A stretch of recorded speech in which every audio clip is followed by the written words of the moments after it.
Hey there, the Car Guy here, and today let's talk about my new to me 2020 Ram 2500. This is the crew cab, as you can see, short bed Laramie edition with the Cummins diesel. While passing through Louisiana on our sort of camping adventure, we were towing our Imagine 17-foot trailer with my Nissan Titan. And that was certainly doing fine, but it was our plan to get a new towing vehicle that's just dedicated to towing the camper, and we ended up with this. Now, I'll tell you right off the bat, this certainly isn't going to be a non-biased review. I bought this truck because I love it. I've always wanted one, and now I have it, so I'm super excited. So we'll just talk about some of the features that this particular model and trim came with, and you can determine on your own whether or not you want to buy one. So right off the bat, we have to talk about price because these things are crazy expensive.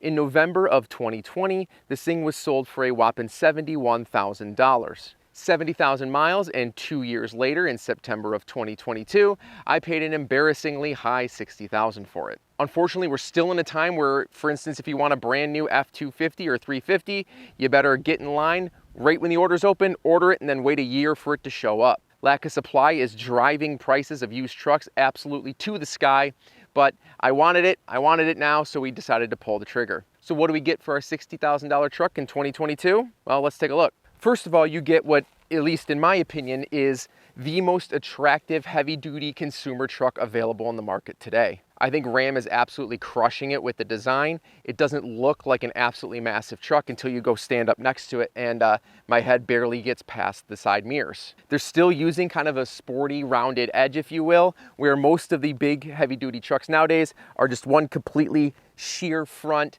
that just kind of looks like a big wall heading towards you. Not every Ram comes with a 1/4 acre of chrome all over it, but this one did. I don't know if that's part of the Laramie package or something else. I can take a look at the sheet, but I'm not a huge fan of chrome on vehicles, if you know anything about me, but with this color, it actually isn't too bad.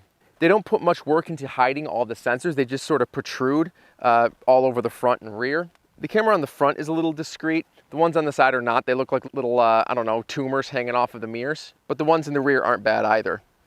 Continuing down the side, you have your chrome rims, chrome badges, chrome side rail, and chrome handle trim. Oh yeah, and the entire mirror as well. Thankfully on the rear, you have a painted bumper, but you have your chrome badges and the chrome handle for getting into the tailgate. Inside is where it really begins to shine. The interior reminds me more of my Chrysler 300 than it does of any truck I've ever owned. Everything in here is either a soft touch material, a textured or decorative plastic, or of course leather wrapped. The perforated leather seats have like this sort of Alcantara type trim in it. And of course they have to have the Laramie embroidery on the back. The soft touch materials and the decorative plastics of course follow along to the door panels, where you're going to find a lot of storage in the bottom and middle of the door. Speaking of storage, the center console on this thing is ridiculous. It's convertible style, where if you click the top one, you get a little tray, grab the lower one, and you can access the big tub down here, and then slide your cup holders out of the way, and you have a ton of access up here as well. Above that, you have your phone holders where you can slide a phone in and it'll keep this sort of cable tucked away for you.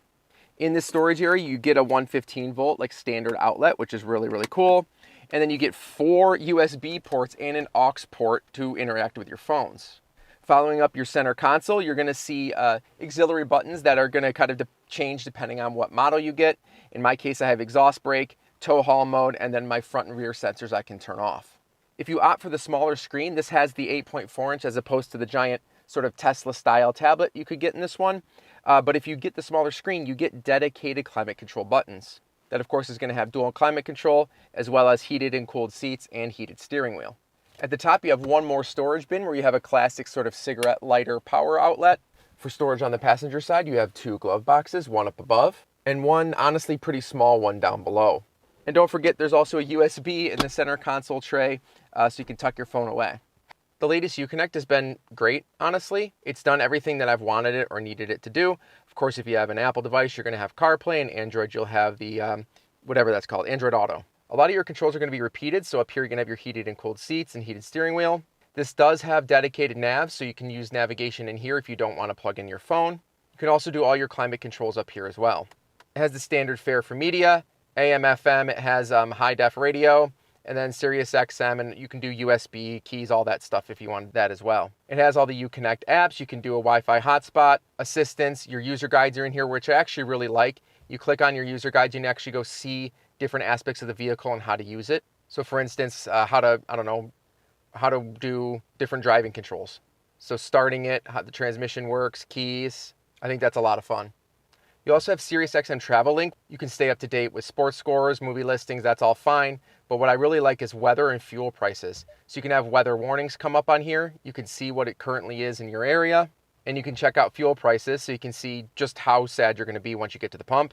And then you can set favorites for all of those things in the favorites menu. You can of course get pretty granular with your settings. Some of the stuff I want to point out, whether or not you want rain sensing auto wipers, tilting your mirrors in reverse, auto on vented or heated seats, so if it knows that it's cold out, it'll turn on your heated seats for you, kind of nice. Trailer settings, you can say what type of trailer you're going to have and whether or not it has brakes, what type of brakes, and then it helps adjust your towing brake controller, which is right here.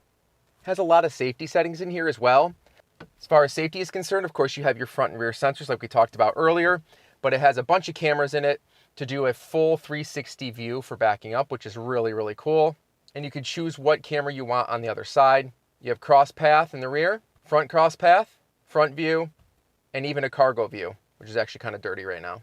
One thing I really do like is that this cargo view is available while you're driving. So you can just click the button in your app settings and you can see your cargo. So obviously I have a cover on right now, but if you were carrying some furniture or something, you could see, whether or not it was flopping around back there really easily.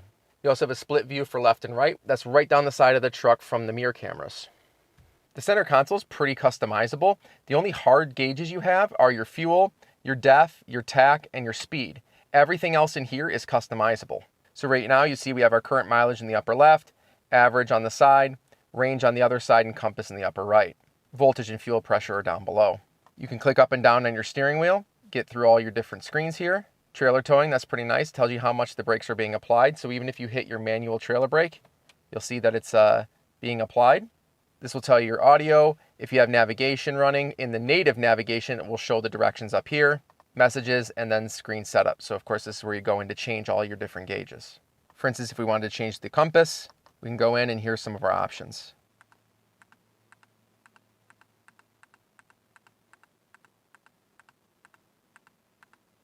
On the right of the steering wheel, you have your gear limit, which is nice. You can restrict how many gears it goes into. There are your cruise control settings. Over here, you have the screen navigation, what we were just working on, your phone, and then obviously if you want to talk to it and give it commands. On the back of this side, we have advancing the track, and on this side, we have volume. On the left side of the column, you'll find the button to adjust the pedals, either forward or backward. Overhead, you'll find home link, and in the center, you have a button to drop your tailgate, turn off your door sensors, turn on lights, SOS, assist, and then opening and closing the rear window. And then of course, you have the place for your sunglasses, right? As far as 4x4 is concerned, controls are nice and easy next to your trailer brake. You of course have neutral, two-wheel drive, 4 high and 4 low. Nothing really special there. The rear is crazy spacious. I have probably about 8 to 10 inches in front of my knees before I hit the front seat. If the front drivers aren't using the rear cup holders in the center console, there's 6 cup holders available to the rear passengers, and even more if you want to put stuff in the door. There's another 4 USB back here for charging, as well as another 115 volt standard house outlet, as well as an armrest, which is really nice. There's some dedicated vents back here for the passengers, and this, I don't know if this was came with it, but there's a nice all-weather mat in here. All the way around, there's all-weather mats that are form-fitted and snap into place, which are super great.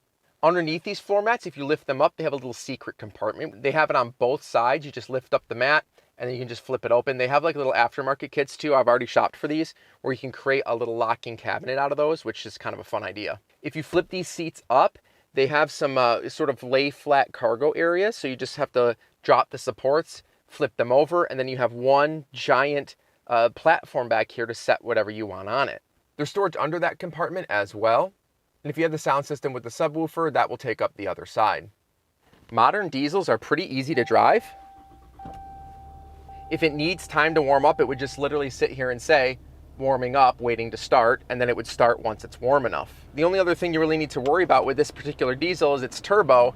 You want it to cool down after you've driven it. You're never going to escape the fact that this is a diesel. You're still going to hear it, but Dodge does employ active noise cancellation, which is pretty cool. So when you're on the highway, this thing's actually really quiet. It's got a nice low hum, but it certainly doesn't feel like you're in a big diesel. pretty darn quiet for a giant truck. I think I hear tires and wind more than I hear the engine. I'm in Texas, by the way, so that's okay. The suspension, however, does let you know that you are in a heavy-duty truck. This thing is very bouncy, especially over uneven roads, or of course, dirt roads. The standard bed is pretty unremarkable. I mean, it's fine. It had a bed liner in it. There's a couple cargo lights, which are pretty nice. You can click those on right from the side of the bed if you wanted to.